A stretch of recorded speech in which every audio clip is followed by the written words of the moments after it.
Bueno, para entender las anomalías cromosomiales, estas anomalías son muy frecuentes y producen gran número de abortos espontáneos y malformaciones congénitas, que estas están asociadas o no a un retraso mental. Su epidemiología, estas van a ser, bueno, son causa de anomalías congénitas entre el 0,7 al 1,5% de los recién nacidos vivos. Anomalías numéricas son mayores a las anomalías estructurales. Las anomalías estructurales son mayor recidiva en la misma familia y un 5% de muertes perinatales y 50% de abortos en el primer trimestre. Su incidencia, bueno, actualmente se estima que aproximadamente el 1% de todos los nacidos vivos van a presentar alguna anomalía cromosómica y cerca de la mitad de estos casos va a mostrar una afectación fenotípica. Entonces, la anomalía cromosómica más frecuente va a ser la trisomía 21, ¿no? O también conocida como el síndrome de Down, con una incidencia aproximada de casi 1 de cada 650 nacidos vivos. Siguiente.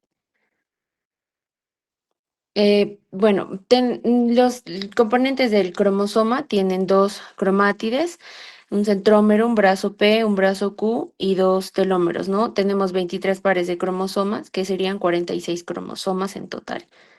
Siguiente. Las aberraciones cromosómicas se van a deber a anomalías numéricas o estructurales. La anormalidad en el número de cromosomas, esta anomalía numérica se va a dar por el número de los cromosomas, ¿no? De una célula, que puede ser causada por la ganancia de uno o más conjuntos completos de cromosomas haploides, un cariotipo poliploide.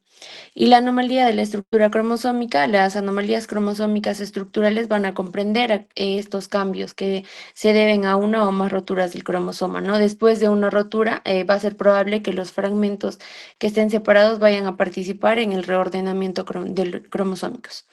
Siguiente. Los mecanismos de la rotura cromosómica, bueno, la rotura cromosómica, esta va a ser causada por roturas de la doble cadena de ADN de origen endógeno o exógeno. De origen endógena, van a ser causadas por procesos normales que van a estar dentro de la célula, como la replicación, la recombinación, la transcripción y la reparación del ADN, pero estas también ocurren durante la muerte celular programada, que es el envejecimiento celular o la regulación natural del número de las células, ¿no? Y las exógenas, estas van a estar provocadas por agentes externos como la radiación ionizante, las sustancias químicas como mutágenas y otros factores ambientales que van a dañar directamente a las estructuras del ADN, ¿no? La rotura cromosómica también es un requisito para las traslocaciones, las delecciones, las inversiones y otros reordenamientos cromosómicos posteriores. Siguiente. Las traslocaciones recíprocas, estas van a ser congénitas y tienen una incidencia del 0,2% y se originan por la rotura de de dos cromosomas que no son homólogos, que van a intercambiar sus partes separadas. Estas normalmente el material genético no se va a perder en una translocación recíproca. Y las translocaciones recíprocas también se producen con frecuencia como una mutación somática en neoplasias hematológicas y otros tipos de neoplasias. Siguiente.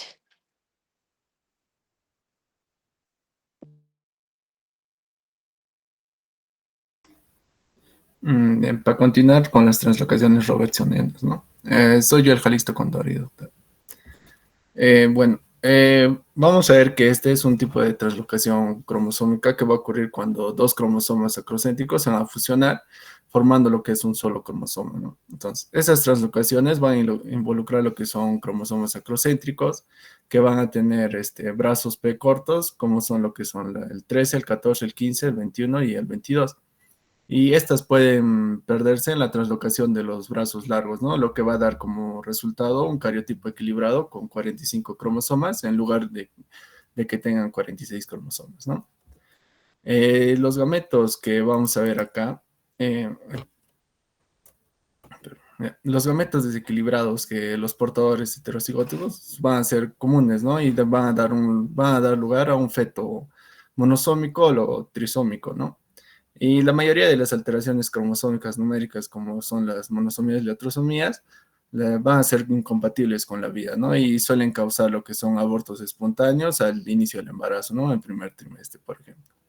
Y acá podemos ver lo que es la trisomía 21, ¿no? En donde un alrededor del 85% de los embarazos con trisomía 21 no llegan lo que es al término, ¿no? O sea, el feto no va a sobrevivir a este, pero hay un 10 a 15% restante que el feto sí va a sobrevivir y van a ser con lo que conocemos como el síndrome de Down, ¿no? Que va a ser una condición compatible con la vida, pero va a tener características clínicas propias de esta patología, ¿no? Que se va a ver más adelante. Con respecto a lo que son las translocaciones insercionales, vamos a ver que esta es una alteración no recíproca, ¿no? Lo que va a significar que solo un cromosoma va a donar una parte de su material a otro sin recibir nada a cambio, ¿no? Entonces, donde vamos a ver que el cromosoma donante va a sufrir dos rupturas y este fragmento se va a insertar lo que es en otro cromosoma, que va a ser el receptor en este caso, ¿no? Que va a tener solo una sola ruptura, ¿no? A diferencia de las translocaciones recíprocas, donde hay un intercambio entre dos cromosomas, ¿no? Aquí solo se entrega lo que es un segmento, por así decirlo. Los cigotos resultantes de esta translocación insercional pueden ser normales, o sea, sin alteraciones, equilibradas, pueden ser equilibradas, que pueden tener la translocación pero sin pérdida o ganancia de material genético, ¿no? O también pueden ser parcialmente trisómicos o parcialmente monosómicos, ¿no? Ahora, con respecto a las de lesiones, que son un tipo de mutación que va a implicar la pérdida de uno o más nucleótidos de un segmento de ADN, ¿no? Vamos a ver dos, las macrodelesiones y las microdelesiones, ¿no? Con respecto a las macrodelesiones, van a ser grandes pérdidas de lo que es el material genético, ¿no? Y estas, para ser visibles microscópicamente, deben afectar lo que es un segmento grande del cromosoma, más o menos de 3 a 5 megabases, ¿no? Y aquí podemos ver lo que es el síndrome de Cri-du-Chat, ¿no? En donde este se va a deber lo que es a una lesión terminal del brazo corto del cromosoma 5, en donde vamos a ver la clínica o sus características fenotípicas, que va a ser un llanto neonatal similar a lo que es a un gato, va a haber una microcefalia con rasgos faciales dismórficos, unas anomalías cardíacas y puede haber hipotonía y discapacidad intelectual, ¿no? A pesar de que el tamaño del fragmento de lesionado va a diferir de un paciente a otro, las bandas cromosómicas como son las 5p15.2 y las 5p15.3 están incluidas dentro de este, ¿no? Y abarcan lo que es una región crítica para este fenotipo, ¿no? Con respecto a las microdelesiones, que van a ser pérdidas de pequeños fragmentos de ADN en lo que es un cromosoma, ¿no? Acá vamos a ver que tanto las técnicas de bandas de alta resolución y lo que es la hibridación fluorescente in situ, que se va a hablar más adelante, va a permitir lo que es la detección de estas microdelesiones, ¿no? Y podemos encontrar en lo que es el síndrome de Smith-Magenis, en donde se va a caracterizar por lo que es una microdeleción de la banda cromosómica 17p11.2, en donde vamos a ver que las características fenotípicas de acá, vamos a ver que va a tener una voz grave y ronca, va a haber braquidactilia, insomnio, discapacidad intelectual, ¿no? Y también vamos a tener lo que es el síndrome de Williams, en donde este ya también va a estar caracterizado por una recombinación homóloga no alélica, ¿no? Y aquí vamos a ver que las características fenotípicas que vamos a encontrar van a incluir lo que es una enfermedad cardiovascular, ¿no? De mayor frecuencia, que es la estenosis aórtica supravalvular, ¿no? Vamos a ver que tiene unos rostros distintivos con labios carnosos y lo que es una plenitud periorbitaria, ¿no? Y también puede haber una discapacidad intelectual, ¿no? Y vamos a ver que más del 99% de las personas con este síndrome de Williams van a tener una lesión genética contigua que va a abarcar lo que es el gen de la elastina en lo que es el 7q11.23, ¿no? Luego tenemos lo que son las inversiones, en donde esto va a ocurrir cuando un segmento de un cromosoma se invierte, ¿no? Dentro del mismo cromosoma, alterando lo que es el orden de los genes, ¿no? Entonces vamos a tener las inversiones paracéntricas y las pericéntricas, ¿no? Primero lo que son las paracéntricas, que es un reordenamiento cromosómico en el que un segmento de un cromosoma se va a invertir, ¿no? En donde hace una rotación de 180 grados sin incluir lo que es su centroma. Entonces, estas son relativamente raras, pero se han observado en las 23 autosomas y ambos cromosomas sexuales, ¿no? Eh,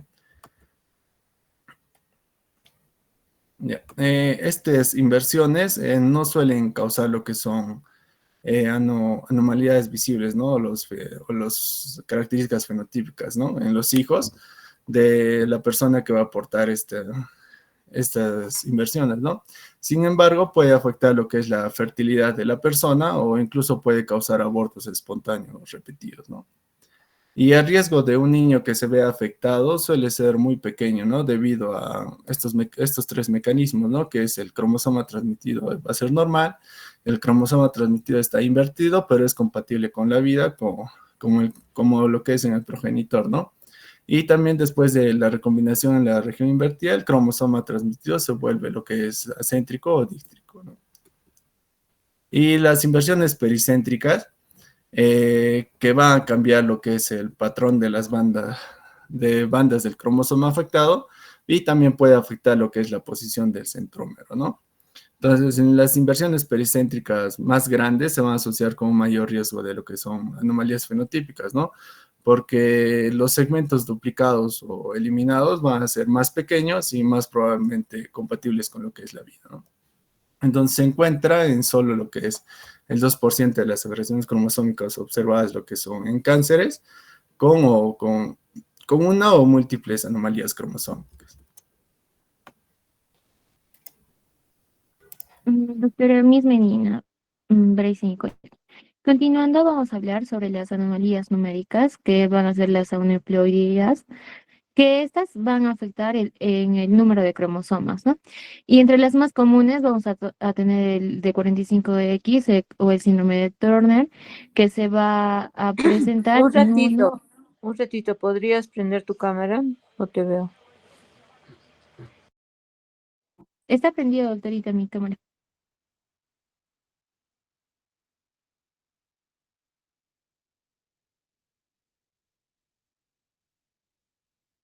Doctora, ¿puedo continuar? Está prendida mi cámara.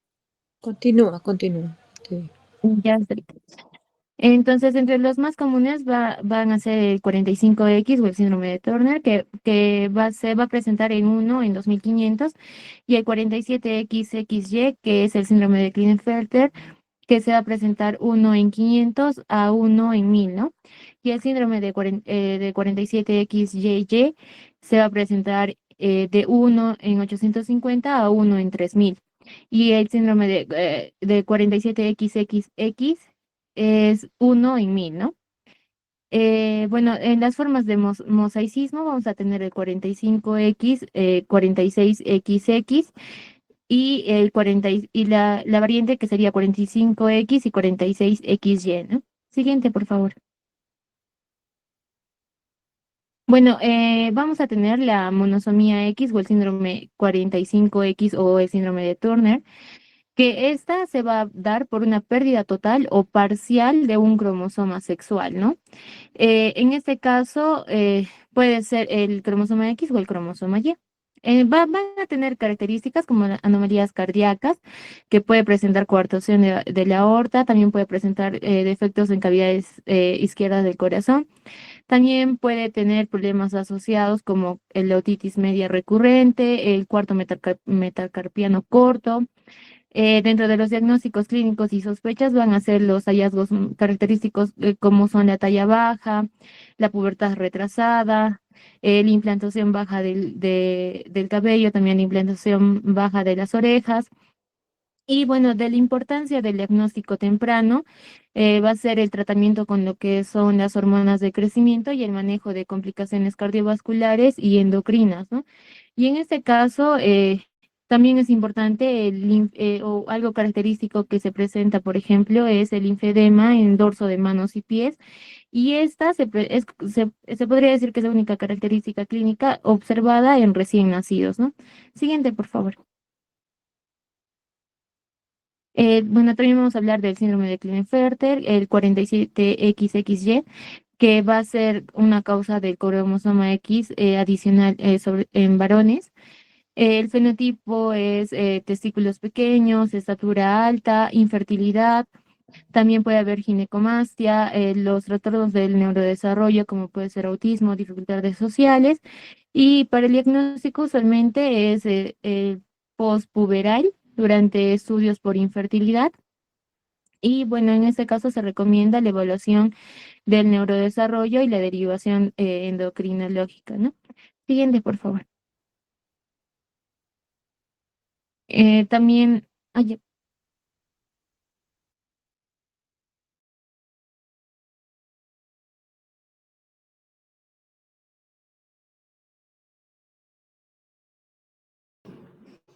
Doctora, ¿se me escucha? Buenas tardes.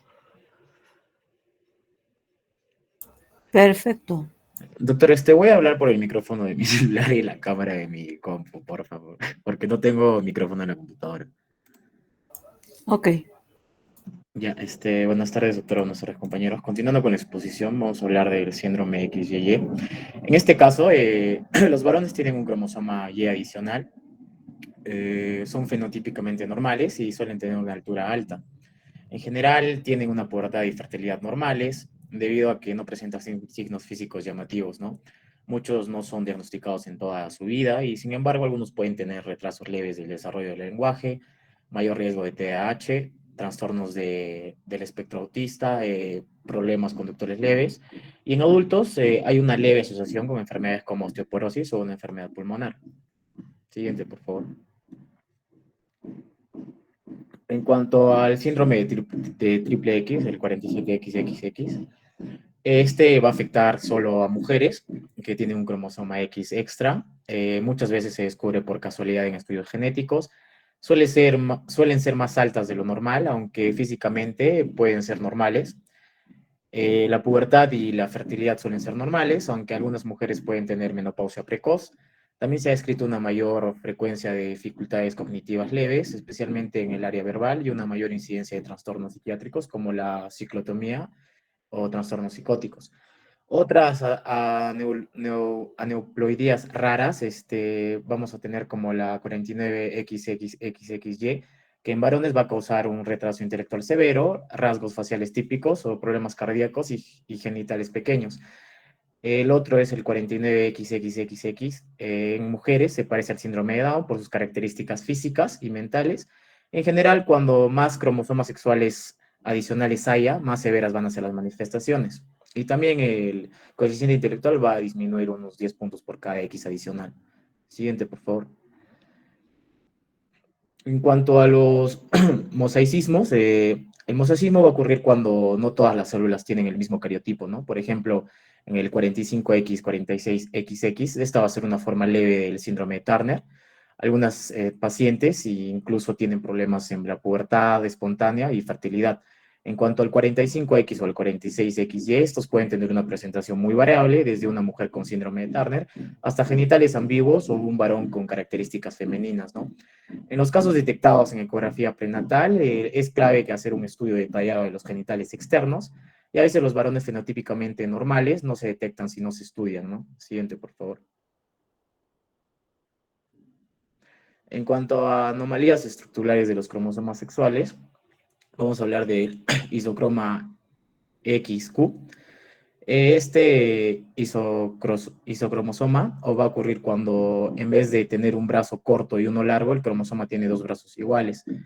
Este isocromosoma XQ, por ejemplo, tienen dos brazos largos. Esto va a provocar una pérdida del gen SH o X, que va a ser clave para la talla normal, ¿no? Por eso estos pacientes tienden a tener una talla baja.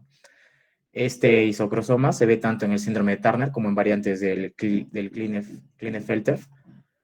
Y luego tenemos las deleciones importantes del cromosoma X. Estas deleciones van a ser pérdidas de fragmentos de cromosomas, algunas importantes, como mencionamos acá el XP1122, que esto va a afectar los genes como el PHF8 y van a estar asociados al autismo y al labio leporino.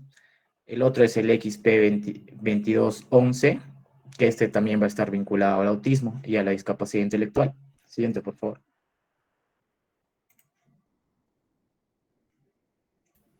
Doctora, buenas tardes. Mi nombre es Rafael Arauz Rondón.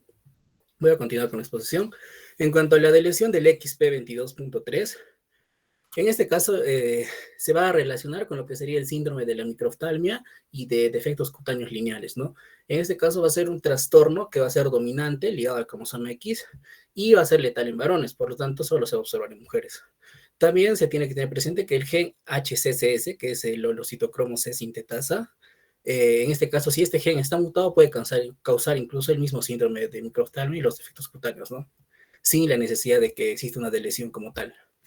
La presentación clínica en estos pacientes se va a dar por lo que es una microftalmia y una anoftalmia. Puede ser esto unilateral o bilateral.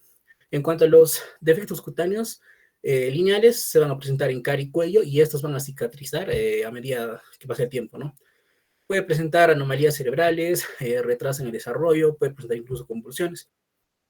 Y otros hallazgos frecuentes es que puede presentar lo que son cardiopatías, que podría ser una miocardiopatía hipertrófica, o puede presentar lo que son arritmias. También puede presentar lo que es baja estatura, una hernia diafragmática y distrofia unguial. Y también lo que son fosas preauriculares, la pérdida auditiva, incluso puede presentar lo que son malformaciones genitourinarias, ¿no? Siguiente, por favor.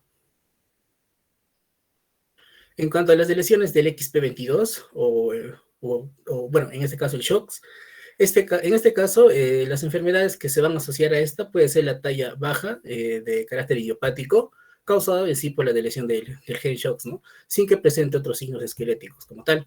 El síndrome de Turner, que ya lo había mencionado, donde el SHOX va a contribuir en sí a la talla baja, que va a ser característica del síndrome. Lo que es la discondrosteosis de Leri-Weill, que también va a presentar lo que es talla baja, ¿no? Y va a ser más severo.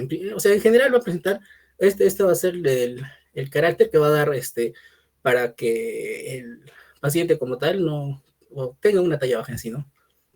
Siguiente, por favor.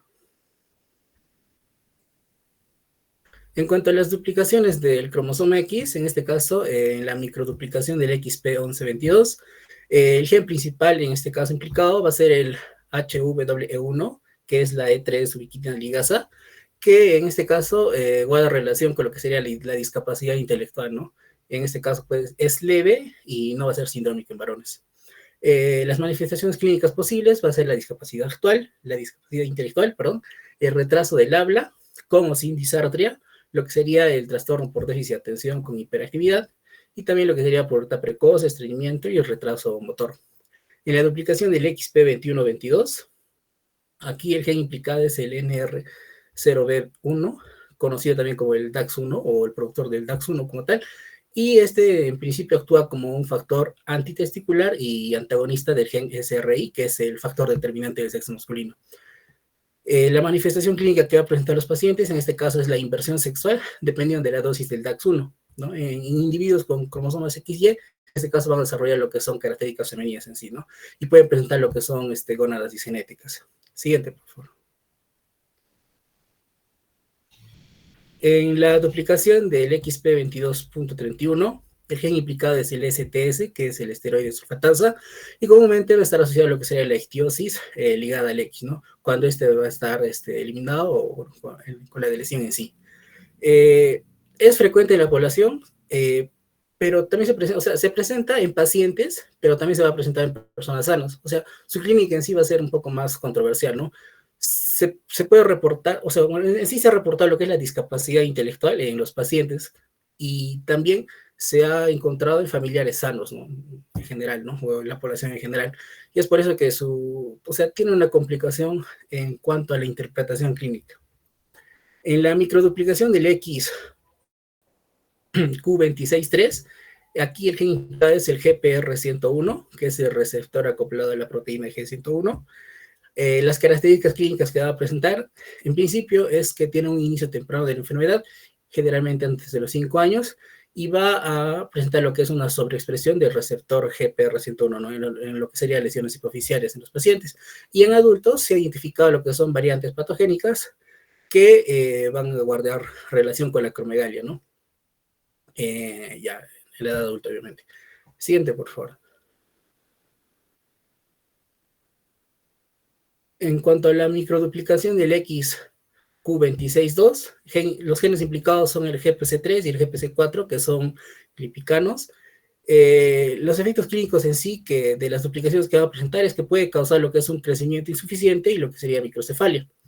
Y guarda relación, en este caso, los defectos del GPC3 con lo que sería el síndrome de Simpson-Golagi-Behmel de tipo 1, donde las características clínicas que puede presentar es el crecimiento excesivo, una macrosomía como tal, una cara tosca y cardiopatías congénitas. Y en cuanto al síndrome de duplicación del MECP2, donde el gen implicado es el MECP2, que es la proteína de unión a la metil CpG2, en este caso va a presentar una clínica en varones, que sería la hipotonía temprana, discapacidad intelectual grave o profunda, el retraso del habla, dificultades para alimentarse, ya que puede presentar reflujo gastroesofágico, incluso estreñimiento severo, infecciones respiratorias frecuentes, esto hasta un 75% de los casos. Podría presentar lo que es espasticidad progresiva y convulsiones de carácter tónico-clónicas y a veces refractarias. Y en principio, el pronóstico para estos pacientes va a ser reservado porque la tasa de muerte en sí, o bueno, la mayoría de los casos, los pacientes mueren entre los 20 y 30 años debido a las infecciones respiratorias recurrentes, ¿no? Siguiente, por favor.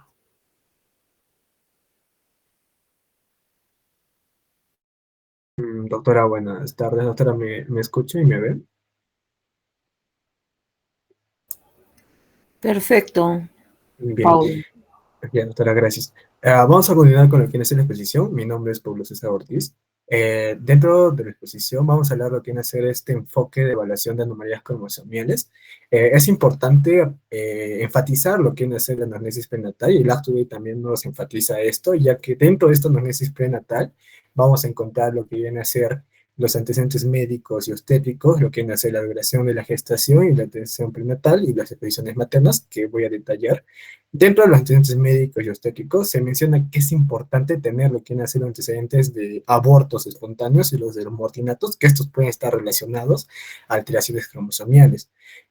Con respecto a lo que viene a ser la atención prenatal, esto es importante saber si es que la madre gestante tuvo un buen control prenatal, es decir, si tuvo más de 6 o tuvo menos de 6 controles prenatales, y la exposición materna, ¿no? Es decir, si es que la madre estuvo expuesto a ya sea consumo de alcohol, al consumo de tabaco, al consumo de drogas ilícitas o drogas recetadas, también a la exposición de enfermedades o a la exposición de lo que vienen a ser sustancias químicas o exposición de radiación. Entonces, la anamnesis prenatal es importante, ya que nos va a poder revelar lo que vienen a ser estas exposiciones específicas y factores citológicos. El UpToDate menciona que dentro de los factores citológicos vamos a tener lo que viene a ser la edad de la madre. Menciona que cuanto más edad de la madre tenga, es decir, a mayor edad de la madre, va a estar relacionado a mayor incidencia de neoploidías cromosómicas, como lo que mencionan mis compañeros, ya lo que sea el síndrome, la trisomía 21, lo que es la trisomía 18, la trisomía 13, respectivamente lo que es el síndrome de Down, el síndrome de Ewald, el síndrome de Patau, ¿no?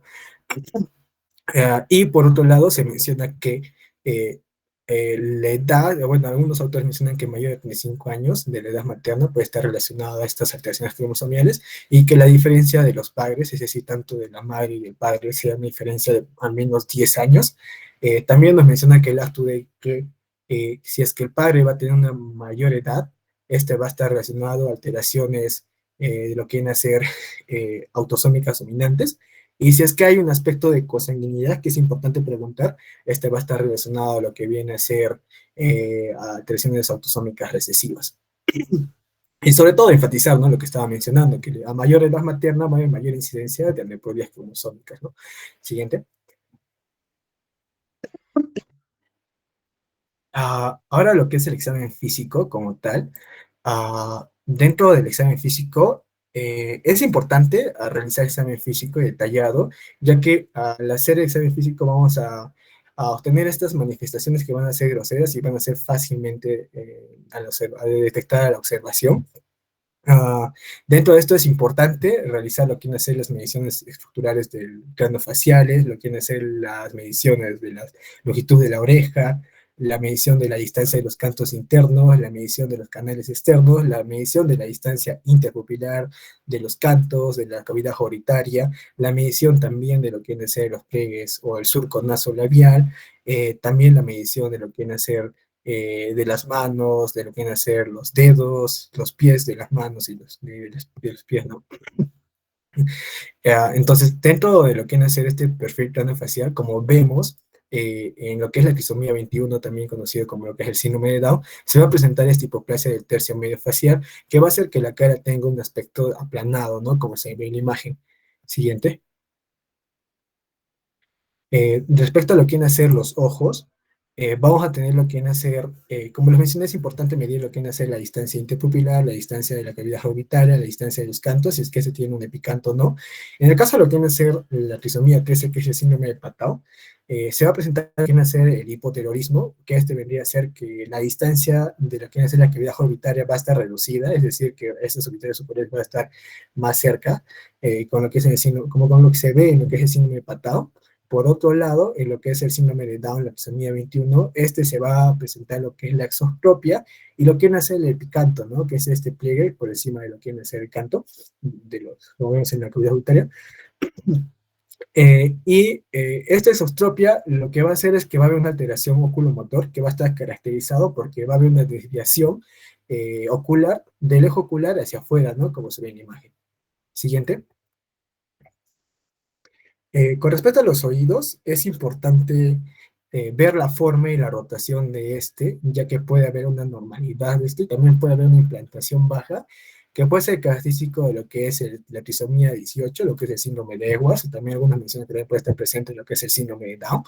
Es aquí donde hay una rotación y forma normal, ¿no? Que este va a estar rotado hacia atrás, como se ve en la imagen, y va a haber una oreja mal formada, como se ve también, y que va a tener una implantación baja, ¿no? Como se logra evidenciar en las imágenes. Siguiente. Con respecto a lo que es la boca y garganta, es importante ver la apertura bucal. En este caso, en la trisomía 18 se va a presentar lo que es esta microstomía, que la apertura bucal de lo que es el síndrome de Edwards va a haber una apertura bucal reducida. Este puede estar acompañado de lo que viene a ser una mandíbula pequeña o una retrognatia. En el caso de la mandíbula pequeña, hablamos de una micrognatia y una retrognatia de una mandíbula traída, ¿no? Siguiente. También es importante ver lo que es el cuello, ya que en estas alteraciones cromosomiales se puede presentar con lo que viene a ser un cuello ancho, un cuello corto, o un cuello con membranas o alas, ¿no? O aletas, perdón. En el caso de lo que es el cuello ancho, este va a ser característico de lo que es el síndrome de Turner, también con lo que es las membranas, que va a parecer que tiene un cuello alado, como se ve en la imagen, y por otro lado, lo que es el cuello corto, que este va a ser característico de lo que es el síndrome de Down, ¿no? Que este a la vez va a tener lo que viene a ser pliegues nucales excesivos. Siguiente. También el acto menciona que se tiene que evaluar lo que es el tórax. Con respecto a lo que es el trisomía 21, este va a estar asociado a lo que viene a ser pezones que van a estar muy espaciados, como se ve en la imagen. Siguiente. Con respecto a lo que viene a ser el cardiovascular, se menciona que estas alteraciones cromosomiales van a estar asociadas a alteraciones cardiovasculares, malformaciones cardiovasculares, perdón. Dentro de esto, lo que se menciona en el síndrome de Turner se va a estar asociado a lo que es la hipoplasia aórtica, es decir, que la aorta va a estar más pequeña de lo normal. No conseguí una imagen como tal, pero trate de conseguir la imagen que parecía, que es un corazón izquierdo hipoplásico, es decir, no va a haber un buen desarrollo de la aorta, es decir, va a estar pequeño de lo normal. Y por otro lado, en el síndrome de Down, va a presentarse con lo que viene a ser la comunicación interventricular, que va a ser una malformación cardiovascular, ¿no? Congénita. Siguiente. Con respecto a lo que es el génito urinario, se menciona que se va a presentar con trictorquidias, es decir, que no va a haber un descenso de los testículos, tanto en lo que viene a ser la trisomía 13 y 18, es decir, la trisomía, el síndrome de Patau y lo que es el síndrome de Edwards. Siguiente. Y por último, lo que vienen a ser los manos y pies, que en los que vienen a ser las alteraciones cromosomiales, se va a evidenciar con lo que es la polidactilia, no es que va a haber más de 5 números de dedos en cada mano o pies, como se ve en la imagen, que hay más de 5 manos, perdón, dedos en la mano. Siguiente. Y bueno, les traje estos cuadros resúmenes que bueno, toca lo que vienen a ser los tres síndromes más fuertes, según lo que este es del Sevier. Tenemos el síndrome de Down, que esas características, como la mencioné, que va a tener lo que son los pliegues epicánticos, va a tener lo que viene a ser el tercio medio facial, va a estar, va a estar aplanado, como se logra evidenciar acá, va a tener surco palmar único, va a tener discapacidad intelectual, va a tener un exceso de piel cervical, va a tener un cuello corto, va a asociar a cardiopatías congénicas, como les mencioné, lo que es la comunicación interventricular, puede presentar lo que son estenosis intestinal, hernias umbilicales y las hendiduras entre el dedo gordo y el segundo dedo, ¿no? Siguiente. Con respecto a lo que es el síndrome de Lewy, lo que viene a ser la trisomía 18, este va a presentar lo que viene a ser un occipucio prominente, a forma de resumen, discapacidad intelectual, una micrognatia, unas orejas con implantación baja, un cuello corto, dedos superpuestos, cardiopatías congénitas, malformaciones renales, una abducción limitada de la cadera y pies enmecedora. Siguiente. Y el síndrome de Patau, que este es el trisomía 13, que va a presentar lo que es la microstalmia, microcefalia y discapacidad intelectual, un labio leporino y paladar hendido, malformaciones cardíacas, una hernia umbilical, defectos renales y lo que son los pies en mecedora. Siguiente.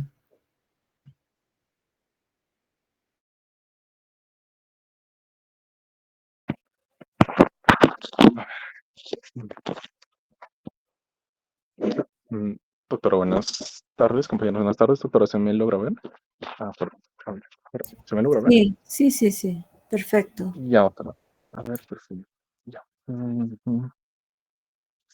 Ok, bien, ya, listo, bueno, entonces ahora continuamos con lo que es los estudios de laboratorio, ¿no?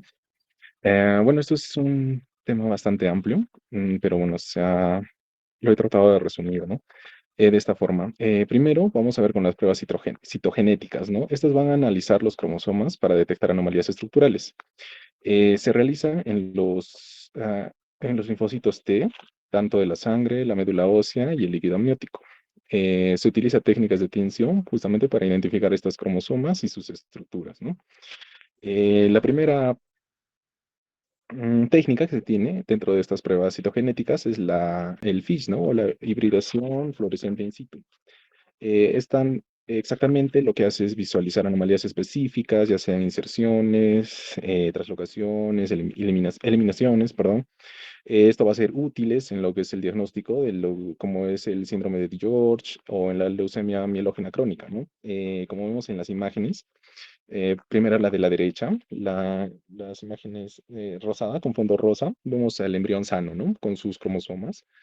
Bueno, luego vemos a su lado derecho está un embrión con síndrome de Down o con la trisomía 21, ¿no? Y como vemos, ahí vemos los tres cromosomas, justo lo que encontramos, ¿no? Ahora vemos en lo que es al lado derecho, vemos un embrión también, ya también este tiene el síndrome de Klinefelter, ¿no? Ya también son dos X, una Y, ¿no? Ahí se ve las X. Entonces, bueno, tal como está en la imagen, lo vamos a ver en lo, que es lo real, ¿no? Por ejemplo, en las partes inferiores, vamos a ver el primero, vemos un núcleo en interfase, ¿no? De un amniocito. Bueno, en este caso vemos ahí justo tres, ¿no? Tres cromosomas 18, la trisomía 18, ¿no? Vemos tres con color azul, está pintado. Bueno, y dos señales que marcan la hibridación XX, ¿no? A su lado derecho vamos a ver igual, o también son núcleos de interfase. Generalmente en este es donde se realiza el estudio de interfase. Bueno, vemos el líquido amniótico. Acá vamos a ver tres señales, ¿no? Para el cromosoma 13. Ahí los vemos. De color verde, ¿no? La trisomía 13. Bueno, y abajo vemos las dos amarillas, ¿no? Esto sería para el cromosoma 21. Bueno, vamos a la tercera imagen, a la C, a la figura 1C, vamos a ver. Bueno, esto ya también era un caso de mosaicismo, ¿no? De trisomía 21, como se ve en la imagen. Acá vamos a ver núcleos, las cuales van a tener dos señales, ¿no? Para los cromosomas 21, están en amarillos. Y en otros se veía también tres señales. Ujú. Perfecto. Siguiente, por favor. Perfecto. Dentro de lo que son las pruebas bioquímicas, pues ya también estas nos detectan lo que son enfermedades metabólicas, ¿no?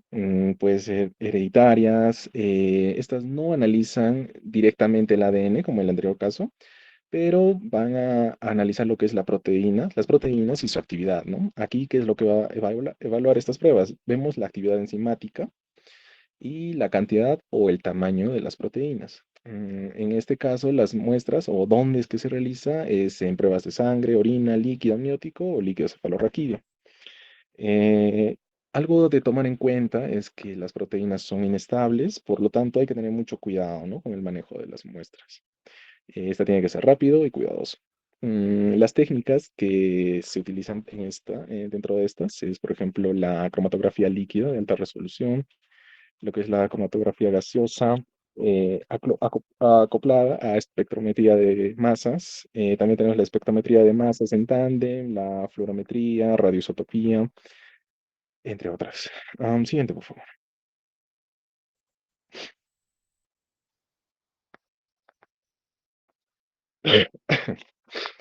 Bueno, luego tenemos las pruebas moleculares. Vamos a ver que estas van a analizar directamente el ADN, ¿no? Esta va a ser útil si se conoce la secuencia del gen, ¿no? Que está implicada en la enfermedad. Por ejemplo, acá tenemos lo primero o el más utilizado es el PCR, ¿no? Entonces, esta técnica nos amplifica lo que son las regiones específicas del ADN, ¿no? Esto mediante la desnaturalización de esta y, bueno, también haciendo el apareamiento, ¿no? Como de cebadores y la elongación de estas, como se ve ahí en la imagen, ¿no? Más o menos en eso consiste. Siguiente, por favor.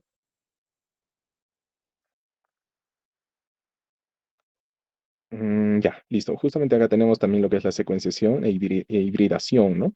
Esta ya también se emplea para lo que es, nos ayuda a detectar lo que son mutaciones conocidas o, bueno, o que estén dentro de genes específicos, ¿no?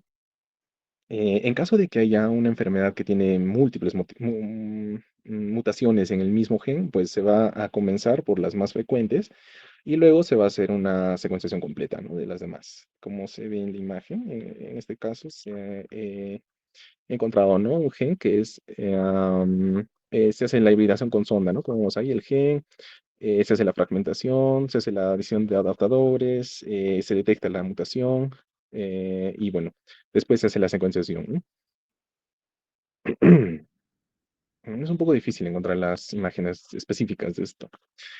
Bueno, luego está lo que es la hibridación genómica comparativa y lo que es el análisis de micromatrices cromosómicas, ¿no? Lo que es el CGH y la CMA.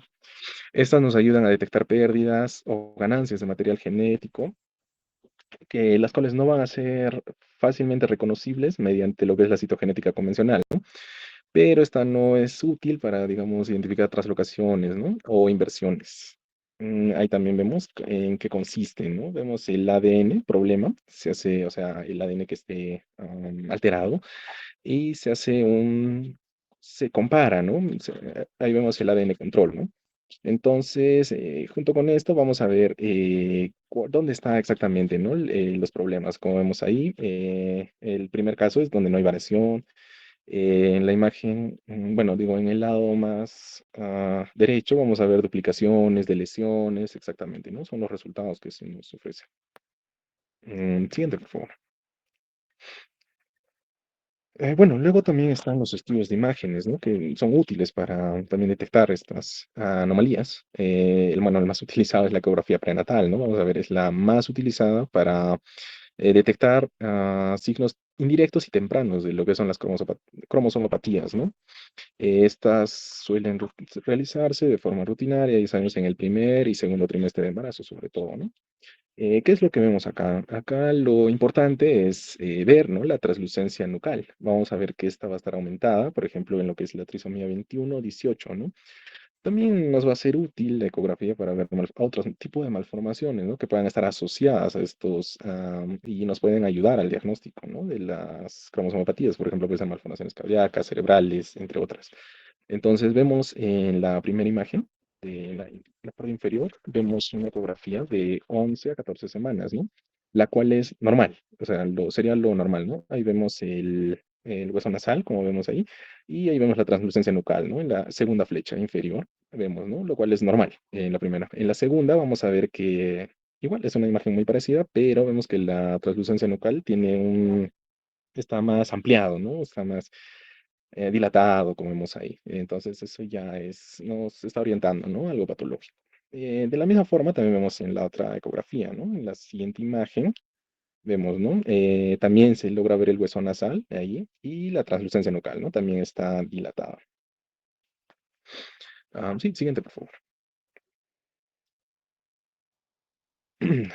Ok, otro estudio de imagen útil para ese tipo de detectar cromosomopatías es la ecocardiografía fetal, ¿no? Esta va a evaluar el corazón del feto con mayor detalle. Bueno, en este caso, pues va a ser útil para detectar lo que son algunos defectos que están asociados a las cromosomopatías, ¿no? Por ejemplo, el canal auriculoventricular en el caso del síndrome de Down, ¿no? ¿Qué es lo que se busca acá exactamente? Estos defectos que nosotros vamos a encontrar en la ecocardiografía fetal se llaman focos intracárdicos ecogénicos, ¿no? Los cuales están asociados, ya lo he dicho, al síndrome de Down o a la trisomía 13, ¿no? El síndrome de Patau. Bueno, ¿en qué consiste estos focos intracardíacos congénitos? Son áreas de mayor ecogenicidad, ¿no? Esto sobre todo en la región, ¿no? De los músculos papilares, estos pueden ser únicos, pueden ser múltiples y generalmente los vamos a encontrar más en el lado del ventrículo izquierdo, ¿no? Hasta en un 80% de los casos. Vamos a ver, ¿no? En las imágenes que se muestran, vamos a ver estos focos intracárdicos ecogénicos, ¿no? Vemos ahí áreas de mayor ecogenicidad, ¿no? Eh, Siguiente, por favor. Listo. Pues sería todo. Gracias. Muy bien por la revisión tan amplia que han hecho y sobre todo esto de la parte genética, ¿no? Especialmente a lo que ha presentado el... ¿Quién presentó lo de elecciones, aneuploidías? ¿Quién habló sobre eso? Yo hice de lesiones e inversiones. Joel, muy bien. Igual a Paul por el examen físico detallado. Y en verdad es así, pues cuando tienen un bebé que se hospitaliza por el motivo que sea, ictericia o sospecha de sepsis nada más si es un prematuro o bajo peso, hay que verlo desde la punta del pie hasta la punta de la cabecita, hasta el último cabello. Tratar de ver, porque de eso también va a depender el pronóstico de la calidad de vida de estos pacientes, ¿no? Hay alteraciones genéticas que ya son muy groseras o muy comunes también, y es fácil detectarlo, y hay que tener también cuidado al decirlo. Por eso que si tienes un laboratorio genético, en buena hora, pero si no lo tienes, solo alcanzamos a decir un síndrome dismórfico o de repente fenotipo X, ¿no? Dese cuenta que los papás son los que van a estar muy angustiados, muy ansiosos, y sobre todo primer hijo, y entenderán de que es toda una penalidad, ¿no? Y lo primero que pasa es la negación. Tiene esto, no, y van con uno y otro médico hasta que terminan convenciéndose. Y eso puede pasar en un corto tiempo como en mucho tiempo también, y no pedir ayuda, no empezar a trabajar en ese bebé. Las que son pues malformaciones que las anomalías genéticas que dan malformaciones estructurales, sobre todo de órganos blancos, y que amenazantes para la vida, pues esos bebés se van a tener que hospitalizar, ¿no? Entonces, allí es que se hace la consejería y genética para ambos papás, no solo para la mamá, para ambos. Han visto ya que hay anomalías genéticas que se transmiten o están ligadas al sexo, ¿no? Donde hay factores de consanguineidad que también predisponen. Por eso la historia clínica, como lo mencionaron vuestros compañeros, es muy importante. Los antecedentes perinatales. Ver una historia clínica de un bebito que tiene una alteración una anomalía genética y la historia está incompleta, pues obviamente no le interesa al que confeccionó la historia clínica, ¿no? Y para eso se hace un muñequito, se va buscando hacia arriba la ascendencia y como también las descendencias laterales de ese bebé, ¿no? A veces hay primos, sobrinos de ese bebé también, sobrinos porque la generación es distinta, entonces preguntar qué pasó, fallecieron, si hay discapacidad, qué tuvieron, qué no tuvieron, lo que puedan sacar de información. Pónganse, nace un bebé con síndrome de Patau en su primer embarazo. ¿Cuánto es la probabilidad de que un segundo hijo nazca con la misma alteración teniendo de pareja la misma persona? 50%, pues 50% que sí y 50% que no. Y ese niño, es verdad, tiene una vida corta, pero tú no puedes apreciar qué tan corta va a ser, ¿no? Y ya les mencionaba, tuvimos un bebé con síndrome de Patau que sobrevivió, ya estuvo en ventilado casi un mes y sobrevivió hasta los 3 meses, 90 días de vida. Falleció porque tenía una cardiopatía que ya era incompatible con la vida, pero le permitió vivir 90 días. La mamá venía y la mamá consentía que si había que poner el ventilador, lo ventilaran, si había que reanimarlo, lo reanimaran, etcétera, etcétera. Cuando ella lo vio muy, muy malito y realmente dijo, si ya no se le haga más, ¿no? Eso ya se llama también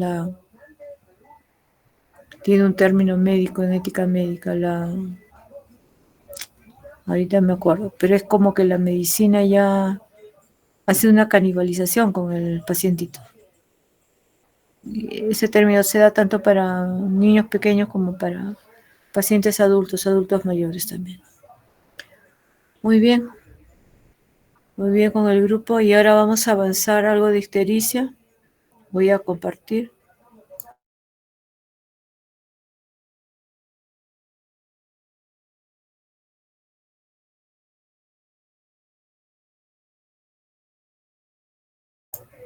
Un minuto me dan, no se vayan a ir.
Ahora sí vamos a compartir.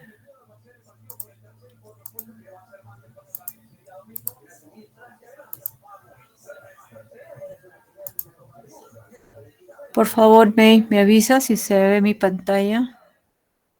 Sí, se ve, doctor. Ya, empezamos.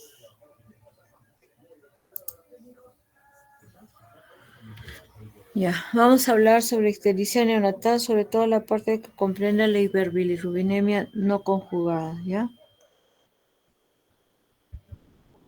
La ictericia neonatal, como bien han visto, deben haber visto también en las prácticas, es uno de los problemas más comunes y molestos que puede padecer un neonato.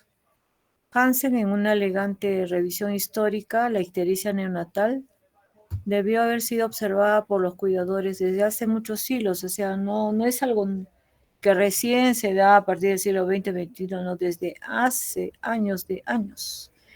El primer reporte que se tuvo de manera científica fue a finales del siglo XVIII. O sea, estamos hablando de 1750 para adelante, ¿no?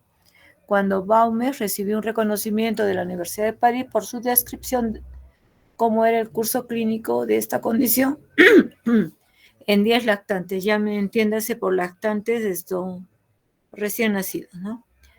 Aun cuando la mayoría de los lactantes que hacen ictericia están por lo demás sanos, su situación inquieta porque esta bilirrubina potencialmente es tóxica para el sistema nervioso central, la indirecta, ¿no? Esta se produce en el hígado, o que diga la ictericia se produce porque el hígado no puede depurar la cantidad suficiente de bilirrubina desde el plasma, se satura. Cuando el problema radica en la excesiva formación, o sea, producción de este pigmento o su captación y conjugación están limitadas, aparece la bilirrubina no conjugada, la indirecta, en sangre, es decir, como bilirrubina indirecta. Si esta excreción de glucurónido de bilirrubina resulta afectada, es decir, hay colestasis, estos conjugados de bilirrubina, que ya serían la forma de bilirrubina directa, ya sea el monoglucurónido y el diglucurónido, se acumulan en el plasma y debido a esta solubilidad aparecen en orina. También existe una cuarta fracción de bilirrubina. Las tres primeras son la no conjugada y el monoglucurónido con el diglucurónido, conocida como la delta bilirrubina, la cual se forma no enzimáticamente a partir de una bilirrubina conjugada y reacciona de forma directa con el reactivo diazo 3, que es el reactivo diazo es para medir la bilirrubina. En la mayoría de neonatos ictéricos, la bilirrubina no conjugada se encuentra solamente en la sangre, mientras que la acumulada se distribuye en todo el cuerpo a través de la circulación, produciendo esta ictericia clínica, es decir, visible a nuestros ojos. En general, se asume que la bilirrubina pues, debe estar libre o disociada de la unión con la albúmina para poder atravesar intactas las barreras de la membrana celular, ¿ya? Casi todos, cuando hemos nacido, producimos niveles elevados de bilirrubina, es decir, más de 1 miligramo por decilitro, ¿sí? Que equivale a 17 micromoles por litro. Fijen bien ese valor. Y que este es el límite superior de lo normal para los adultos. Pero en bebés, esto puede aumentar y no ser visible aún. En recién nacidos con una hiperbilirrubinemia grave, es decir, como una bilirrubina sérica total, sea la directa más la indirecta, más de 25 miligramos por decilitro se define como hiperbilirrubinemia grave, que equivale, si lo multiplican por 17, les va a dar 428 micromoles por litro. ¿Y por qué uso los dos valores miligramos y micromoles? Porque cuando tengamos que ver si amerita fototerapia o exsanguíneo, hay estos aplicativos que trabajan con miligramos y otros con micromoles. Entonces, es bueno saber la conversión. Por ejemplo, la Seguridad Social trabaja con micromoles. MINSA trabaja más con miligramos en el laboratorio. Y si, digamos, tienen el aplicativo para medir y lo tienen solamente en micromoles, pues multiplican. Y si lo tienen en micromoles y tienen el aplicativo en miligramos, pues lo dividen, ¿no es cierto? Este valor, sobre todo en más de 25, es hiperbilirubinemia grave para niños o bebés con más de 35, igual o más de 35 semanas de edad gestacional.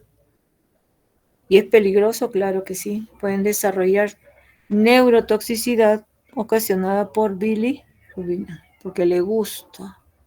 A la indirecta le gusta, le es lipotrófica. En cuanto a la epidemiología, la incidencia de esta hiperbilirubinemia grave, la de más de 25, varía y oscila entre 10 a 40 por cada 100.000 nacidos vivos. ¿A qué se debe esta diferencia? Prácticas de lactancia materna y factores genéticos que afectan la producción y el metabolismo de la bilirrubina, como vamos a ver más adelante. Acá tienen la imagen.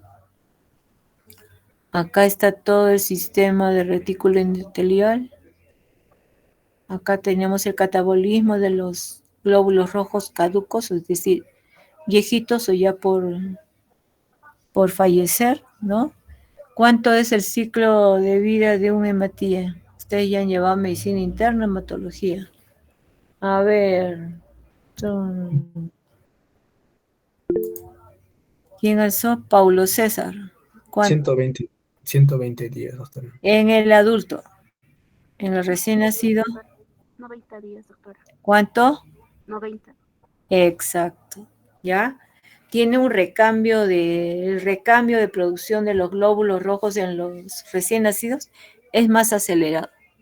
Por eso es que también tienden a ser más ictericios, más que un adulto. Y la otra razón es porque están en pleno crecimiento, pues, ¿no?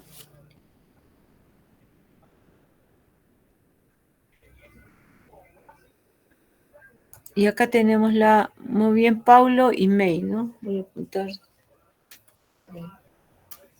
Doctora, no es May, es al Palomino Castro.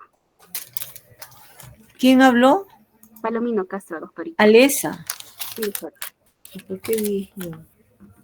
Alesa Palomino, porque hay dos Alesas. Y Paulo, ¿no? Sí, doctora. Ok, muy bien.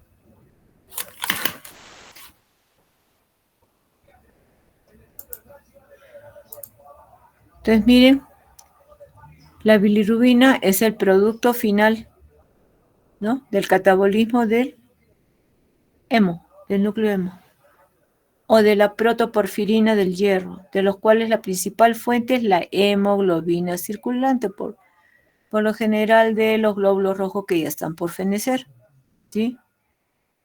Mira, un 75% va a venir del núcleo hemo de acá, de los glóbulos rojitos, y el otro 25% del hemo viene acá, de una eritropoiesis ineficaz a nivel de médula ósea, y de proteínas y de tejido hemo que puede estar en el hígado. Y esto por acción de esta enzima, ¿no? La hemoxigenasa, se transforma en biliverdina. Y esta por acción de la biliverdina reductasa se transforma en bilirrubina. Y esta bilirrubina, para poder entrar al hígado, tiene que unirse a la albúmina. Unida con la albúmina, recién entra al hígado. Y ahí sufre pues la glucoronización por acción de ¿quién? De esta enzima tan importante, la glucoronosiltransferasa, UGT 1-1 todavía, ¿no? Y con esta, pasa a glucorónido de bilirrubina y por acción de la beta-glucoronidasa se transforma, se desliga de la albúmina y queda solamente bilirrubina, que luego va a ser eliminada por vía enteral como estercobilina y por la vía urinaria como urobilina, ¿ya? Cuando hay éstasis a nivel intestinal en el recién nacido y está ictérico, como hay este mecanismo de circulación enterohepática, esta bilirrubina puede incrementarse, por ahí que el estado no es bueno a un recién nacido que está, el ayuno, por ejemplo, no es bueno. Esto hace que aumente la circulación enterohepática. Bebés que no defequen también hace que aumente la circulación enterohepática, ¿ya? Y si, por ejemplo, tiene niveles bajos de bilirrubina, de albúmina, prematuros, entonces como se tiene que unir, le queda pues bilirrubina libre, le va a quedar bilirrubina libre. Y esta libre, si va a sangre, luego de sangre puede pasar la barrera hematoencefálica y causar daño al cerebro.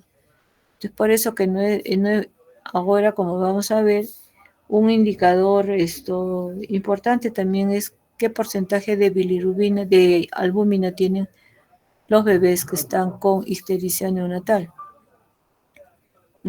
Si bien es un indicador válido, no es de mucho uso. Es simplemente por la práctica.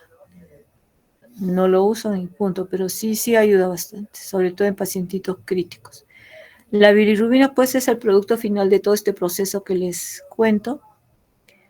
Y en este proceso, algo muy interesante es que se va a generar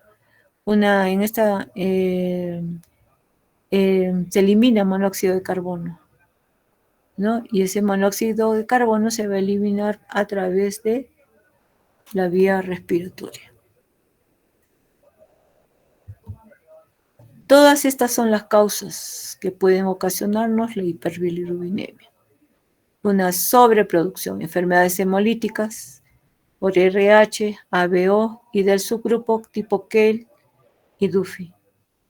Anemias hemolíticas hereditarias, ¿no? Como una alteración genética, donde podemos ver efectos a nivel de la membrana de los glóbulos rojos. La esferocitosis, eliptocitosis, picnocitosis. En las láminas, pero cuando se piden láminas periféricas, estos defectos son los que con frecuencia nos reportan. Pero si este defecto pasa el 5%, ahí hay que tomarlo en cuenta, porque en condiciones normales podemos encontrar hasta un 5%, ¿ya? Luego viene el grupo de las hemoglobinopatías, por ejemplo, las talasemias, ¿no? También pueden ocasionarnos una sobreproducción de bilirrubina. Efectos enzimáticos, una de las más comunes, hará unos 30 años, 20 años nomás, no se dosaba este tipo de enzima. Ahora actualmente ya se dosa a nivel nacional, regional todavía, pero igual se toma la muestra y se manda. Y claro, cuesta, ¿no? Tenemos también la policitemia como una causa de sobreproducción, porque al tener exceso de glóbulos rojos, estos van a crear hiperviscosidad, alteración en la microcirculación, hemólisis y por lo tanto mayor carga de glóbulos rojos lisados. Fugas, ¿no? Extravasculares. Ahí tenemos pues los cefalohematomas, algunos caput que si bien no hay mucha sangre, algunos pueden tener alguna cantidad de hematides, ¿no? De pérdida de sangre. Y después cuando la circulación enterohepática está incrementada. ¿En quiénes? Prematuros, por lo mismo que su ritmo de evacuación es lento, la motilidad es lenta. Alimentaciones retrasadas o el retraso, es decir, el ayuno. En casos de obstrucción intestinal. ¿Quiénes, por ejemplo? Los que nacen con atresia de yeyunal e ilial. La duodenal no tanto porque no va a darte distensión. Pero la yeyunal e ilial es así, te dan una buena distensión. Cuando hay una excreción lenta, ¿no? O sea, no hay una buena eliminación. ¿En qué casos? Hay por ejemplo, en caso de una perfusión sinusoidal disminuida o deficiencia de la ligandina y deficiencia de esta enzima, que lo que hacen es unirse a la bilirrubina para ayudarle en el transporte a nivel hepático. Cuando hay una conjugación disminuida por deficiencia de esta enzima, la uroglucuronil transferasa 1, la que vimos, 1:1, y que se ve sobre todo en el síndrome de Klinger-Najar, que hay dos tipos, la 1 o la 2, la 2 es más leve y más frecuente, y la 1 es más rara pero más severa, y el síndrome de Gilbert. También en la inhibición enzimática, como este síndrome de Lucey-Driscoll, que es rarísimo, realmente ahí hay que hacerle todo un estudio genético y pensarla ya cuando se ha cortado todas estas causas. En el caso también de un transporte inadecuado fuera del hepatocito, es decir, post-hepatocito, pues, ¿no? El caso de obstrucción biliar, síndrome de Dubin-Johnson, síndrome de Rotor y la atresia de vías biliares. Esta es una de las causas más frecuentes. Felizmente es una patología rara, no es muy frecuente, pero cuando se da, si no se aborda a tiempo el manejo en estas atresias biliares antes de los 3 meses, pues el niño fallece, ¿no? Fallece. Y cuando es por una causa de sobreproducción y lenta excreción, es decir, una causa mixta, infección bacteriana, la sepsis. Por eso también no se sabe exactamente por qué, pero una infección urinaria en un recién nacido puede causar ictericia.